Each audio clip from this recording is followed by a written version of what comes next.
Well, the bell has rung. I think that means we're supposed to start. How are we doing today? Oh, well, a couple people are awake. That's fine. Maybe the rest are jet lagged. We'll see.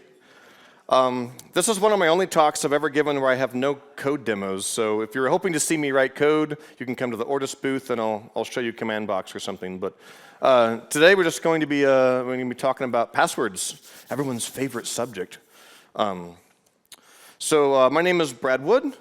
I work for Ortus Solutions, and I'm the maker of Command Box. I'll tell you all about it if you care to listen in the booth. I have about 1,000 slides I was told I had to include related to Ortus, so I will zoom through them. CFCast is a website that has video training. There's free content and paid content. You should check it out. Ortus also makes Lucy extensions. We have our own version of the ORM extension that's like the Lucy one, but with all the bugs fixed. Redis, Couchbase, Mongo, also Ortus PDF if you use some of those Adobe features that Lucy doesn't have. Ortus also does design services. I am not a part of that because everything I make is ugly. We do a lot of legacy modernization, so talk to us if you're interested in converting to modern code. There's way too many words on these slides. I did not make these. And thank you to anyone who is a Patreon supporter that helps us make all those fun open source libraries. And if you're a bronze supporter, you get a CFCast membership, I believe. And of course, we also have Ortus Cloud servers if you're doing anything with AWS AMIs. Oh, it just keeps coming. And our new ORM extension, which we're excited because we just forked that. Oh my gosh, there's one more. Command Box Pro. If you're interested in Command Box Pro, it's a commercial enterprise licensed version of Command Box that has a bunch of really cool features I can tell you about at the booth. Okay, we're finally through those. So, application security. Yay, security. Out of curiosity, who has like a security team at this part of their company that they have to work with? Oh, so only a couple people. How many people just have to take care of their own security? Just the developers got to figure it out, right? How many people just don't care about security? Maybe. Oh, exactly. There's a lot of aspects to security in your applications, and I like reading and thinking about all of them. There's server lockdowns, SQL injection, patches, zero-day exploits, cross-site scripting. But today we're just going to be focusing on password storage because it's fun, to me at least, and there's a lot to talk about why we store passwords and the way we do.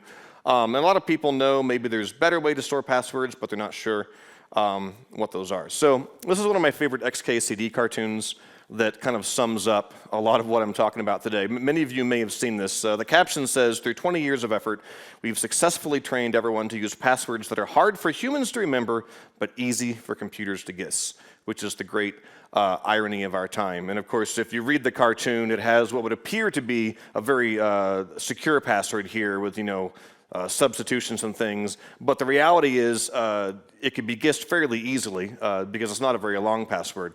But this example password here, correct Torch battery staple, would actually be significantly more difficult for a computer to guess just based on its length, even though it's all consists of lowercase alphabetic characters. So what many business analysts think makes a good password doesn't always necessarily make a good password as far as security.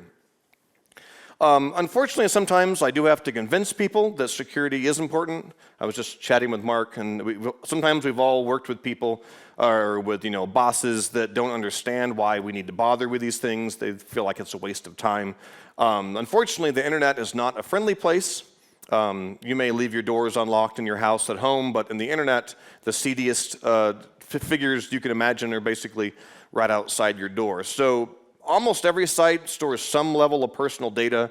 I've worked for companies that have told me, who would ever want to hack us, right? What kind of data do we have? And I'm thinking, I don't know, maybe 1 million unencrypted credit cards in your database. Like, that could be data somebody wants, right? But in their minds, they thought, we don't have any data people would care about. We don't need to worry about security.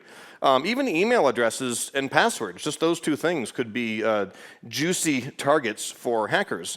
And oftentimes, vulnerable sites are found automatically by scanners that just scan through websites. So your website may not be targeted specifically because of who you are. Your website may be targeted just because someone found a SQL injection attack, and why not, right? So you have to think of security in layers. What happens if a hacker gets access to your database or access to your source code or maybe access to both? How far can they take that data? How many personal details can they extract from that? And it's our job to mitigate that fallout if even a portion of our architecture is compromised. So 80% of people, according to this survey that I found online, I'll put this slide deck on Twitter afterwards, and I have links at the bottom of many of these slides where you can read some more information. 80% of people say that they reuse the same password across multiple accounts.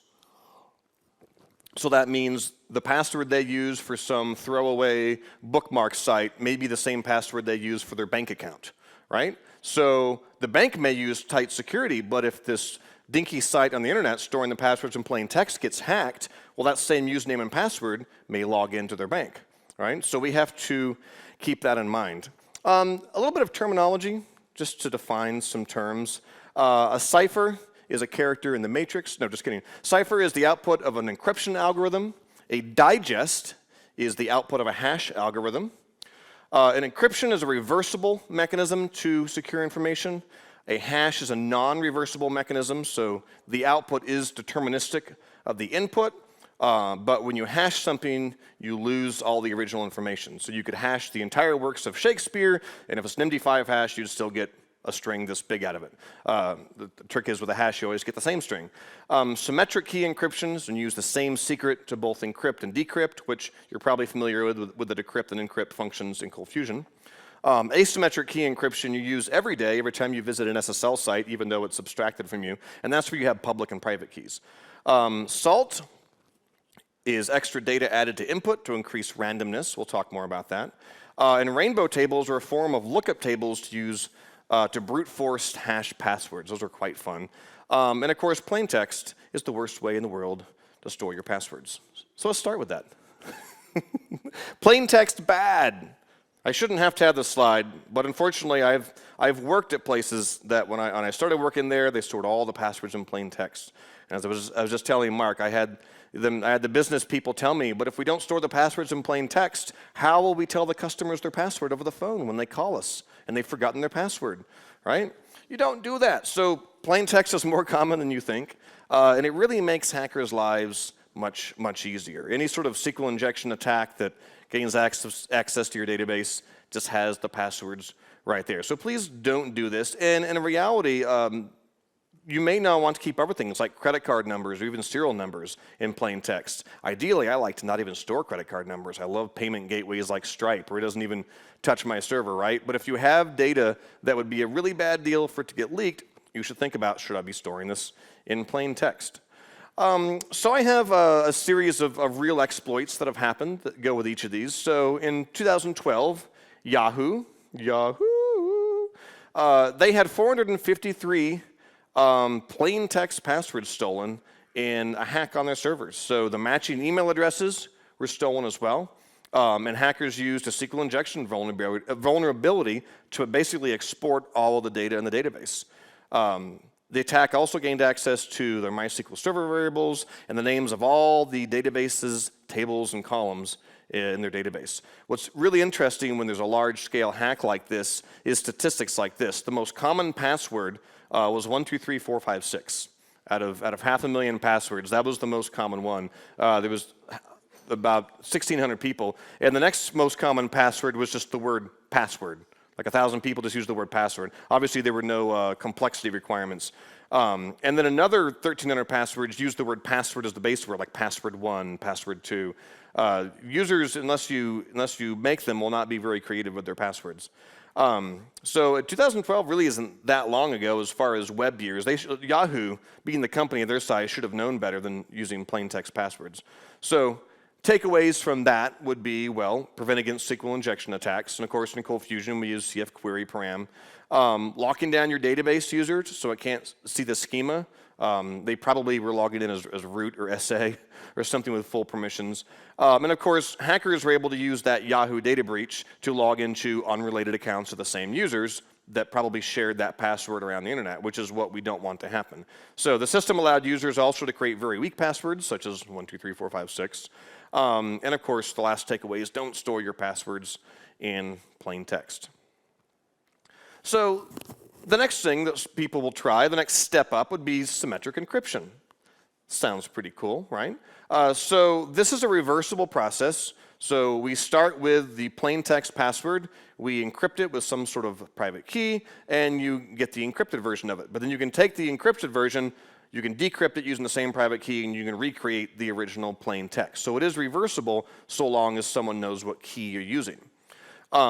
This uses the same key for encryption and decryption, and it's really only suitable for information that you need to store in plain text. So an example of an exploit where somebody used encryption and it didn't work very well for them was actually Adobe. In 2013, Adobe had 130 million passwords stolen. I believe mine was one of those.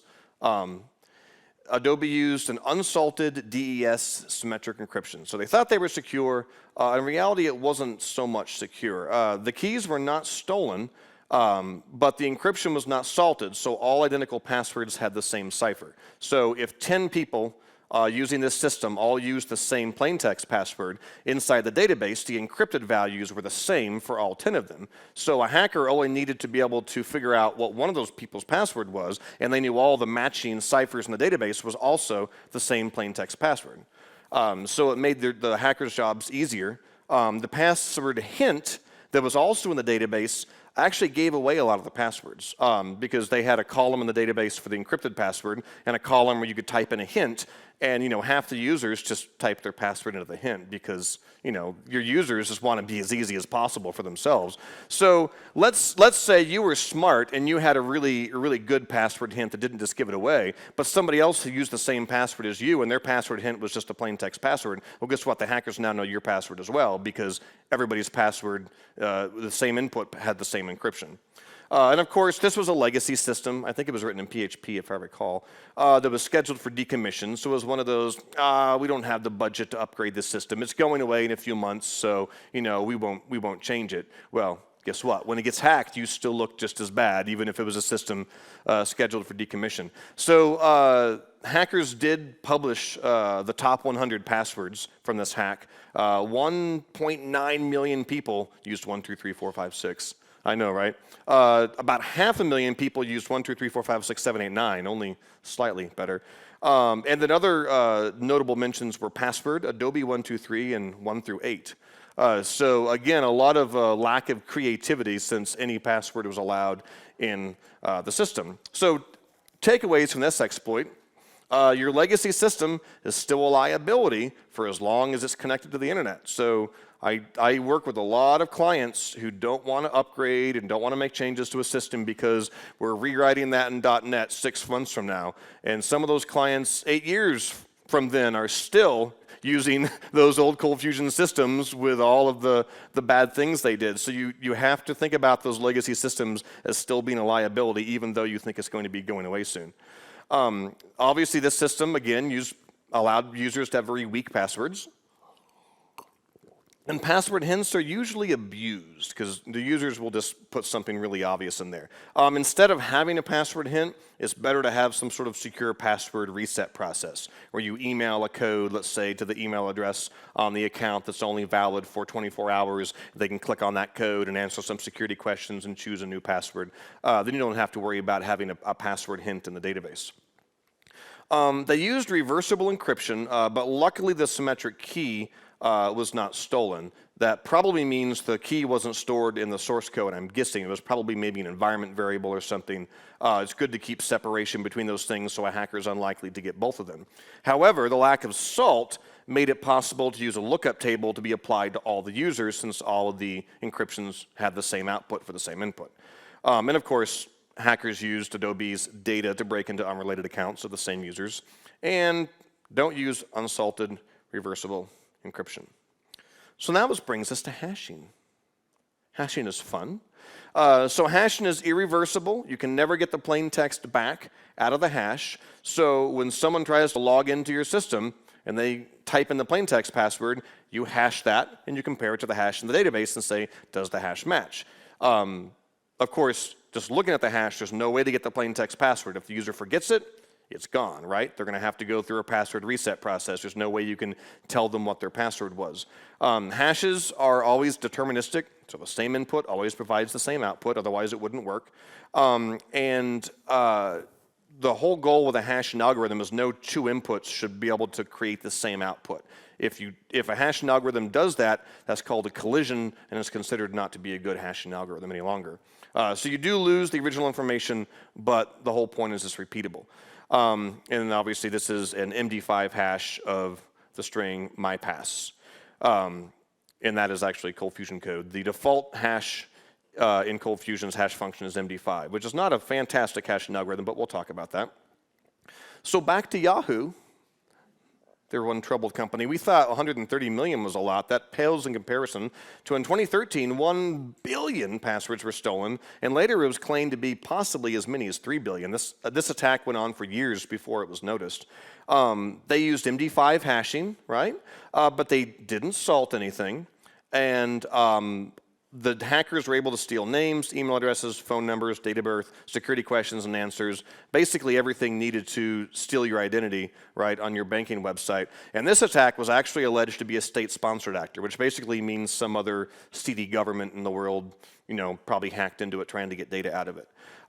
So the lack of salt, again, meant all the same passwords had the exact same hash. So if you can figure out one of them, everybody that used the same password, you now know all of them, because it's not different.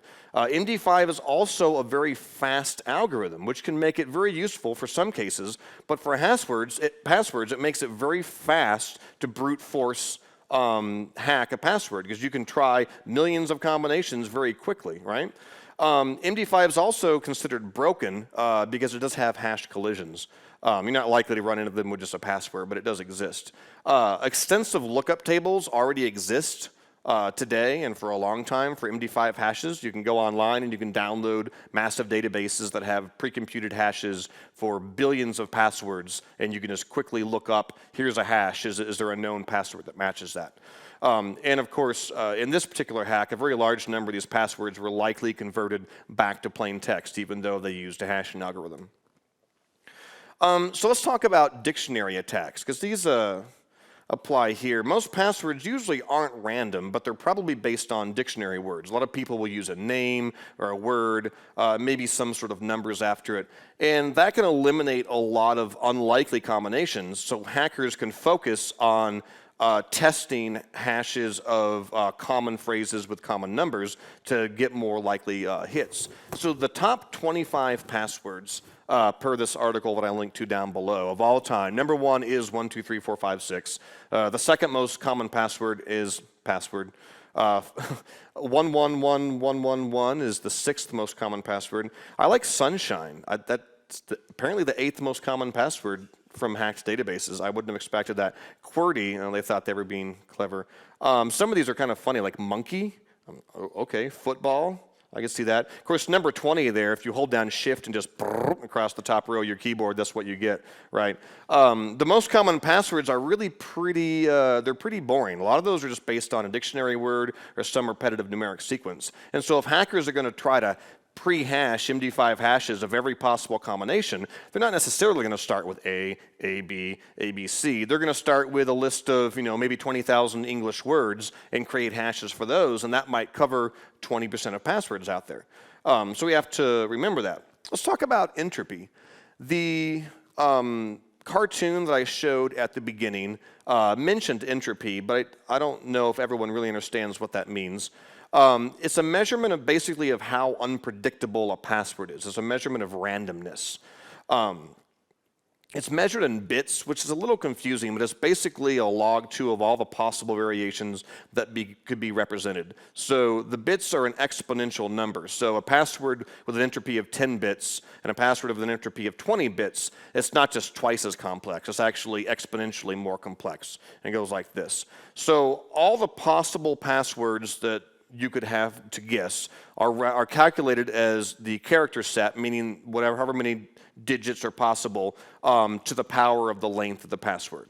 So if I create a password and it's only lowercase characters, then my character set would be 26 characters, right? A through Z, well, English characters.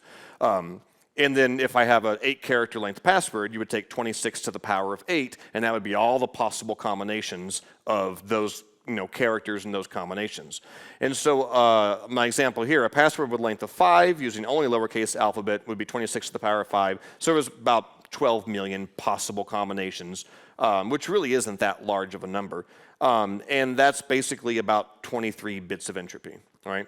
So we can add entropy to a password because the whole point is here, if it's too easy to generate all the possible combinations, even if you hash the password and it's non-reversible, hackers will just sit there and create these predetermined tables of every possible hash, and they just take the lookup table and they can find out what the password is. So how do we make it so expensive, so difficult to come up with all the combinations that it's basically ineffective for hackers to do that? So the short answer is to add entropy, to add a randomness to the password, so there's not just a small set of possibilities. So we can add entropy by increasing the length of the password or by increasing the number of characters, which is why all your banking website says you have to have an uppercase character and a lowercase character and a special character and a number, right? They have all those things. They're trying to force you to have more entropy in the password.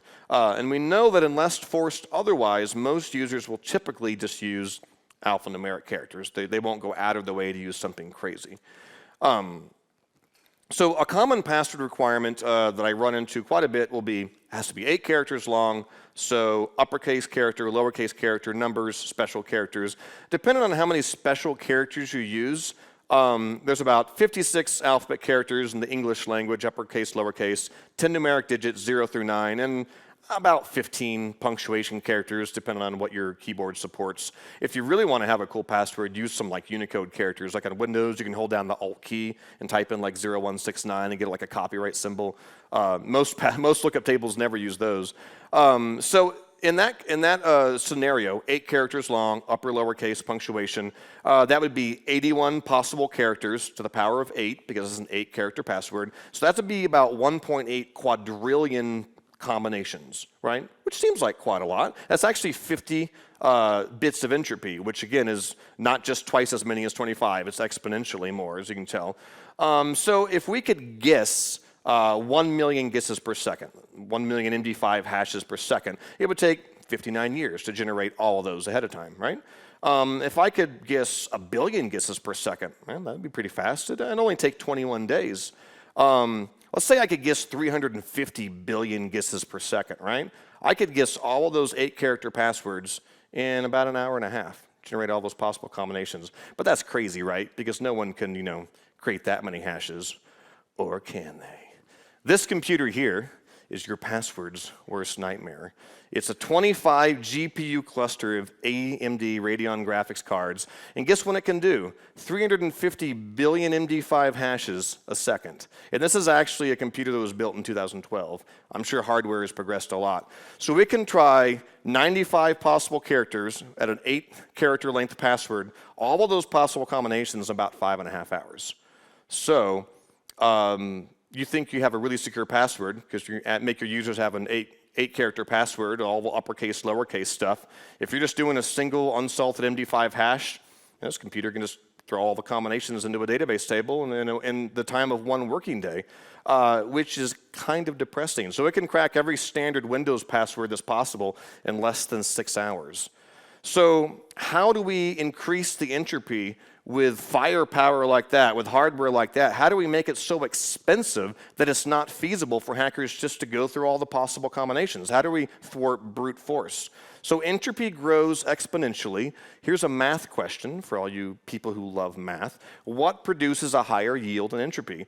Increasing the possible characters, which is the base number, or increasing the length of the password, which is the exponent? Anybody want to take a guess? Shout out the answer. Well, who? Where? Length. So would that be exponent? Okay. Who's in team base? Possible set of characters. Anybody? Okay, nobody. Who's in team length? Exponent. Good answer. You guys paid attention in math. Yes, increasing the exponent produces a higher yield in entropy, and not by a little bit, by a lot of it. So longer passwords have more entropy than complex ones, which again Goes back to that cartoon at the beginning. It says in 20 years of password requirements, we've made passwords that are hard for humans to remember, but easy for computers to guess. Because what does everybody's banking website require? All the special characters, but it only has to be 8 characters long. It really kind of defeats the purpose. We haven't added a significant amount of entropy. So if we try it out, let's say 5 possible characters, length of 5, 3,000 combinations, right? If we increase the number of characters and say 6 possible characters, but still only a length of 5, we double the number of combinations. But if we say only 5 characters, but it has to have a length of 6, we triple the number of possibilities. So we get a much higher yield in entropy, possible combinations, by having a longer password. This is actually an incredibly interesting graph because it shows how pathetically little you actually do to add entropy to a password when you force users to use all these combinations. So let's look through this. The x-axis, the bottom axis, is the length of the password. So like 1 character all the way out to 50. Our y-axis is how long it would take to try all the combinations. And this is very generous. It assumes if you could do 93 trillion guesses per second, right? And you see our lines. The first line says how long it takes to blink. The second line says 400 years. And the third line is when the sun dies, which, as everyone knows who's watched Doctor Who, is apparently going to happen really soon. No. And so we have 4 lines being plotted here, right? The blue one on bottom is if your password uses only A through Z lowercase, right? The red line is lowercase and uppercase, but still only letters.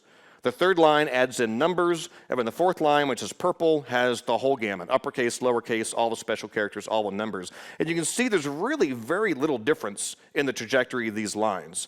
From the password that is just using nothing but lowercase letters at the same length of a password using all those characters is only slightly harder to hack.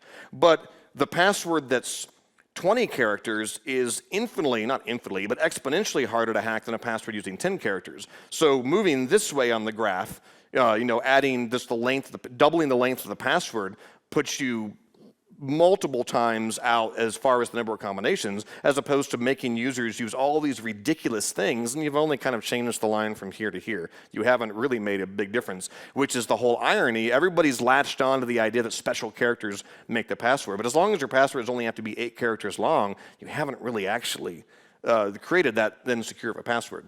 And of course, my favorite quote from Anchorman, that escalated quickly. So let's talk about rainbow tables.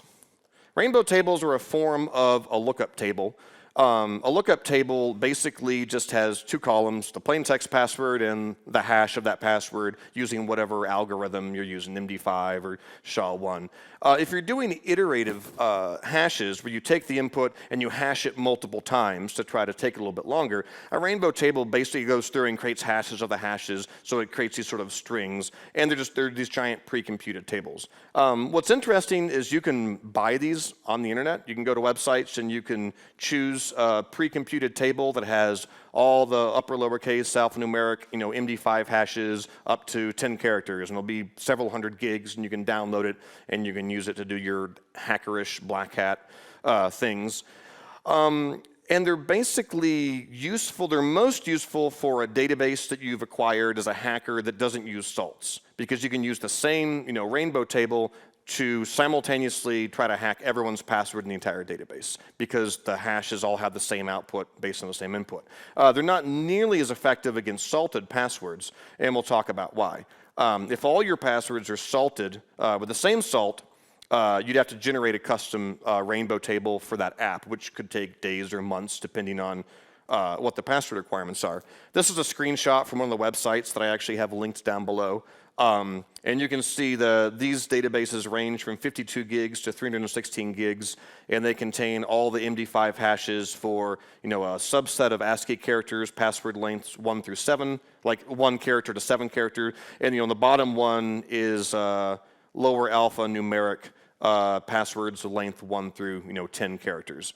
And I don't know how many rows are in all of these, but 316 gigs is obviously a decent amount of data. But these are examples of what the hackers targeting your database are going to use. And what's interesting is the success rate is a pretty high number. So even though the top row, it only has the most basic ASCII characters and it only handles up to a 7-character password, it still claims to have a success rate of 99.9%. And if you don't enforce any kind of password requirements on your user, basically 99.9% of your users are going to have a password that probably fits in one of the few billion combinations they tried. Rainbow tables typically don't go a lot past like 10 characters or so, just because exponentially the data starts to get so large. It's untenable. And that's why salting comes into play now, because you need to prevent the hackers out there from being able just to download a pre-computed rainbow table that they can just use right away on your database if they were able to get access to your hashes. You want to make them have to work to the point where it's not worth them putting in the effort. So salt is additional data we add to our original text to increase the entropy. It can be the same string, but if my user has an 8-character password, maybe I take 30 characters of a predetermined string and I append it to it, and then I hash that entire thing. So now a rainbow table created out of just the 7-character password wouldn't be useful. You would have to go regenerate quadrillions of passwords against all the possible combinations concatenated with this 30-character string, which would be the salt, right? So now the pre-made rainbow tables aren't going to apply if you salted your password. So they push the length of the hash string well past the threshold of characters that you would be able to effectively have in a pre-computed rainbow table. But you want the salts to be different for every user. That way you can't use the same, even if you generated a custom rainbow table for your application to try to hack your database, if all the users use the same salt, one rainbow table would apply to everybody. But if every single user has a different salt, that means you have to regenerate several quadrillion hashes for every single user. And the goal is to make this so it's not worth the hacker's time, because it's going to take 300 years to generate this, unless you have a really high value target. The president of the United States has his password in your database or something. I hope not. So the salt is normally stored alongside the digest, oftentimes in plain text. And generally you want to rotate the salt anytime the password changes. If it's going to take someone 6 months to generate quadrillions of possibilities with the salt you use, but the salt changes every 6 months, you're effectively changing it sooner than it would take for them to be able to generate those. And the salt is recommended, for what I found online, to be at least the length of the digest. So like when you have an MD5 hash, you get like, 30 characters or something, so you'd want a salt of about that length. So a 30-character salt turns an 8-character password into a 38-character password from a brute force perspective. And it pushes the number of possible combinations out the window. And next we have work factor. We don't just want to have a lot of combinations. We don't want the hash to be incredibly fast and easy. MD5 hashes are incredibly fast, which makes them great for verifying downloaded files. They haven't, been corrupted in downloading. But MD5 hashes are also really easy for hackers to just spin off billions of them very quickly. So how do we slow down the hashes? We want to make it so slow it's not feasible, but fast enough that it doesn't take a user 5 minutes to log into the site, right? Algorithms like bcrypt allows you to dial in a custom work factor. That library was invented with the idea that CPUs would get faster and faster over time, and so the library has built into it the ability to turn up the dial on the work factor to make it be slower. Even as CPUs get faster, it still stays slightly slow. So one recommendation that I found online was that it should take at least half a second to generate a single hash. So fast enough for a user not necessarily to notice between clicking the login button and you're logged in and the home page loads, but you can generate 350 billion MD5 hashes a second. Well, if every hash now takes half a second, you just took the amount of time it takes to brute force something like trillions of years, right? The work factor is huge. So 1 quadrillion passwords at half a second apiece means the entire universe will have imploded a few times before they can do that, right? So here's the final real exploit. This is Quora, a hack from 2018.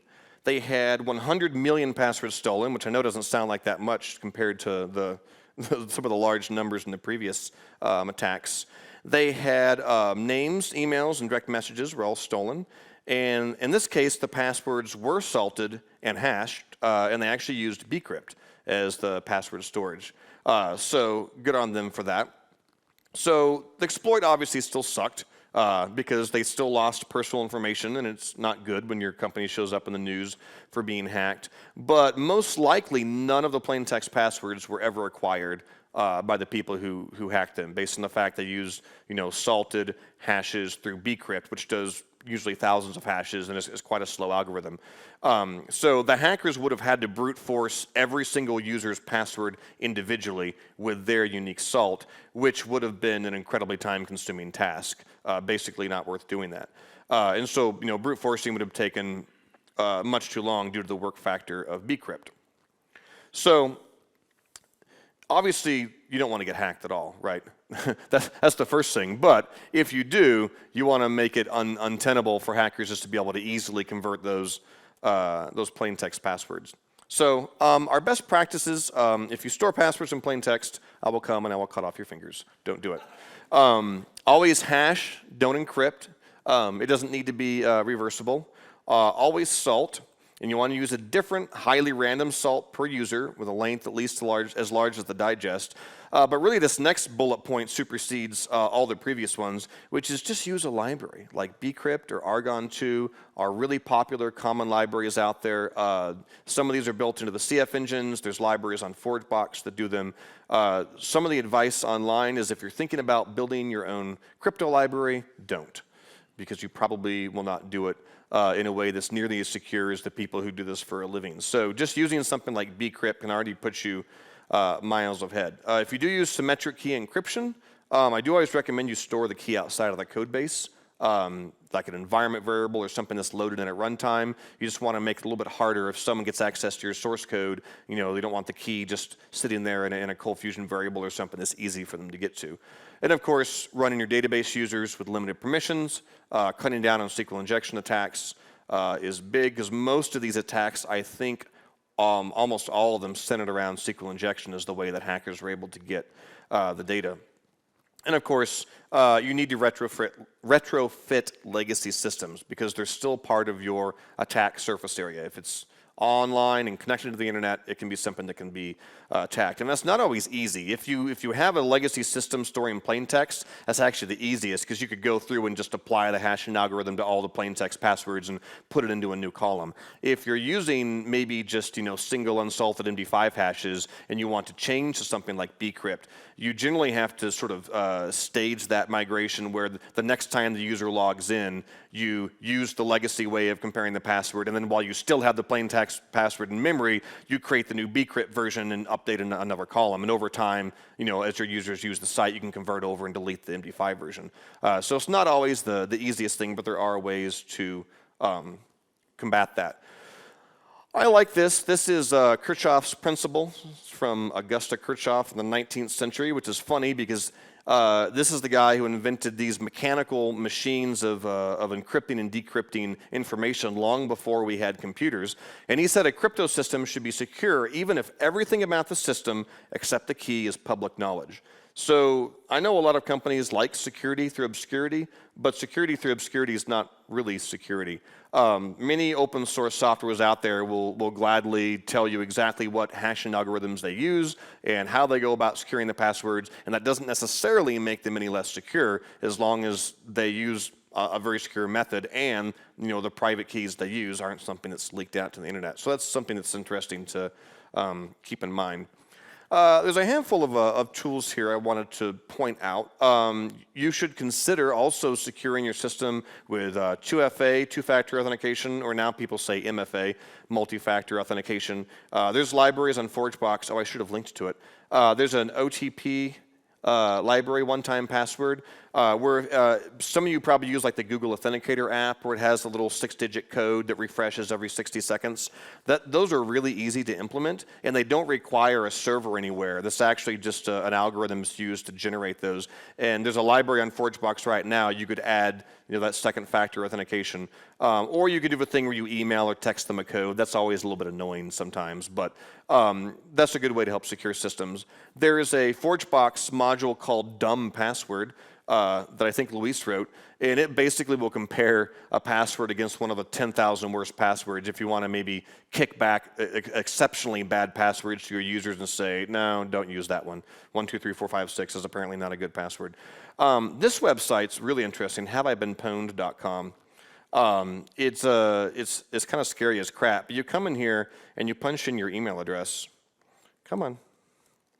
So I can put in brad@bradwood.com. I've had this email address since the late 90s, and they have a record of most all of the big breaches that have happened where the databases have been published.